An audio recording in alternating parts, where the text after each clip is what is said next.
नमस्कार, फक्त योजना या यूट्यूब चॅनलवर मी ओमकार सर्व पालकांचं हार्दिक स्वागत करतो। आरटी प्रवेश प्रक्रियेसंदर्भात प्रॉपर माहिती आपल्या चॅनलवरती दिली जाते। साधारणतः आज पोर्टलवरती पाहायला गेलो असता 50,000पेक्षा जास्त म्हणजेच निम्म्यापेक्षा जास्त अर्ज आहेत आता पालकांचे पोर्टलवरती कन्फर्म झालेले आहेत। म्हणजेच त्यांचा आरटी प्रवेश प्रक्रियेअंतर्गत शाळांमध्ये प्रवेश निश्चित झालेला आहे आणि अजून काही ठराविक प्रमाणामध्ये कागदपत्र पडताळणी होणं बाकी आहे। तर याच्यामध्ये अनेक पालक आहेत की ज्यांच्या पाल्यांची नाव वेटिंग लिस्टमध्ये आहेत, ज्यांचं सिलेक्शन झाले नाहीये तर असे पालक वेटिंग लिस्ट किंवा ज्यांची सिलेक्शन झाले नाहीये असे पालक दुसऱ्या निवड यादीच्या प्रतीक्षेत आहेत। तर साधारणतः दुसरी निवड यादी कधी लागणार या संदर्भात अपडेट आपण देणारच आहोत। तर तत्पूर्वी ज्यांची पहिल्या निवड यादीमध्ये नाव आहे तर याच्यामध्ये अनेक पालक कागदपत्रांच्या चुकीमुळे अनेक पालकांचे अर्ज रद्द देखील होत आहे। तर ही महत्त्वाची बाब आहे। भाडे करार किंवा ॲड्रेस प्रूफ आहे याच्यामध्ये चुका असल्यामुळे जास्तीत जास्त पालकांचे अर्ज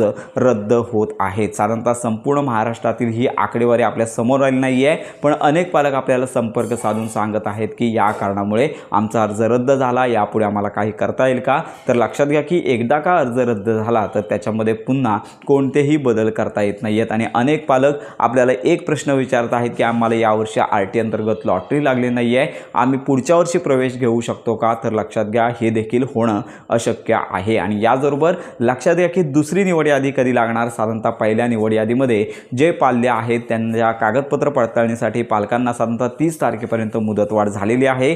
याच्यामध्ये पुन्हा मुदतवाढ होते की नाही यात देखील शंका आहे, कारण का पोर्टलमार्फत मागच्या वर्षी 2 ते 3 वेळा पहिल्या यादीमध्ये ज्यांची निवड झाली होती त्यावेळी त्यांना व्हेरिफिकेशनसाठी मुदतवाढ दिली होती। मग यावर्षी ही मुदतवाढ जर होत असेल तर मे महिना लक्षात घ्या दुसऱ्या यादीसाठी उजाडू शकतो। तर जोपर्यंत पहिली निवड यादी आहे तर याची जी मुदत आहे ती संपत नाही आहे तोपर्यंत लक्षात घ्या की दुसऱ्या निवड यादी संदर्भात कन्फर्म अशी तारीख देता येणार नाही आहे। पण एवढं मात्र खरं आहे की दुसरी निवड यादी ही मे महिन्यामध्ये पहिल्या किंवा दुसऱ्या आठवड्यामध्ये लागण्याची शक्यता आहे, कारण का जोपर्यंत ही पहिल्या निवड यादीतील पालक आहेत तर त्यांच्या पाल्यांच्या कागदपत्र पडताळणीसाठी मुदत ज्यावेळी संपेल त्याच्यानंतरच अधिकच स्पष्टता तारखेसंदर्भात देता येणार आहे। तर याच्यामध्ये तुमच्या जर काही शंका असतील तर आपल्या या व्हिडिओच्या कमेंट बॉक्समध्ये नक्की कळवा। आरटी प्रवेश प्रक्रियेसंदर्भात खात्रीशीर माहितीसाठी आपल्या फक्त योजना या यूट्यूब चॅनलच्या कनेक्टमध्ये राहा।